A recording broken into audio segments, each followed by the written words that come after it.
आपने पैसे दे दिए, एग्रीमेंट कर लिया और रीडेवलपमेंट प्रोजेक्ट में घर ले लिया जो सेल कंपोनेंट का है, तो गारंटी नहीं है इसकी कि आपको वो घर मिलेगा ही।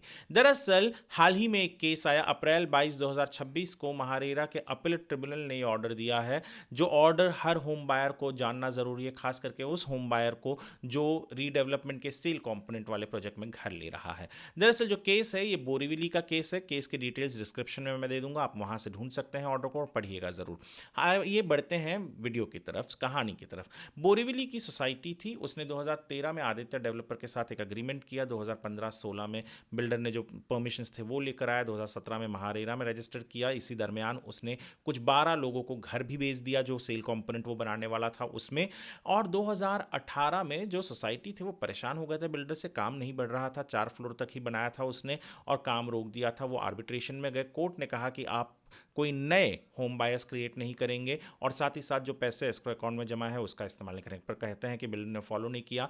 2019 में कोर्ट में वापस से मामला गया, वहां पर बिल्डर को टर्मिनेट कर दिया कोर्ट ने सोसाइटी को कहा कि आप नया बिल्डर अपॉइंट कीजिए या खुद से सेल्फ रीडेवलप कीजिए। 2022 तक प्रोसेस फॉलो किया, नया बिल्डर आ गया। जो लोग थे 8 होम बायर्स, इसमें से महारेरा में पहुंचे, कहा कि सोसाइटी को कहिए कि वो और जो नया बिल्डर है वो हमारे अग्रीमेंट को, जो हमारे पुराने बिल्डर के साथ था, उसको वैल्यू करे और हमें घर दे, और सोसाइटी को और जो नया बिल्डर था उसको रेस्पॉन्सिबल ठहराया। महारेरा ने कहा और सोसाइटी और बिल्डर ने भी कहा कि भैया पहली चीज़ तो आपकी अग्रीमेंट उस पुराने बिल्डर के साथ थी, ना ही सोसाइटी के साथ थी और ना ही नए डेवलपर के साथ, तो ये दोनों इसके लिए रेस्पॉन्सिबल नहीं है। यहाँ वो केस हार गए। ये गए अपीलेट ट्रिब्यूनल में। अपीलेट ट्रिब्यूनल में अप्रैल 22 2026 को ऑर्डर आया। उसने भी महारेरा के ऑर्डर को कायम रखा, कहा कि सोसाइटी को प्रमोटर नहीं है, क्योंकि सोसाइटी को जो हिस्सा मिल रहा है वो उसी के हिस्से से मिल रहा है, उसी की ज़मीन पर मिल रहा है, वो कोई लैंड शेयरिंग या रेवेन्यू शेयरिंग नहीं कर रहा है बिल्डर के साथ, तो वो को प्रमोटर नहीं है। और दूसरा, जो नया बिल्डर आया है वो कोर्ट के आदेश से आया है, ऐसा नहीं है कि सेक्शन 15 के तहत रेरा के आया है, जहां पर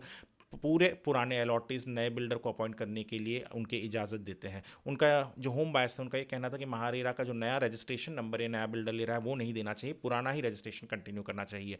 पर अपीलेट ट्रिब्यूनल ने कहा कि नहीं, ऐसा नहीं हो सकता, और 8 होम बायर्स को कहा कि आप अपने पुराने बिल्डर के पास जाइए, उसी के साथ सेटलमेंट कीजिए, पैसा लीजिए या जो भी वो करता है उस तरीके से जाइए।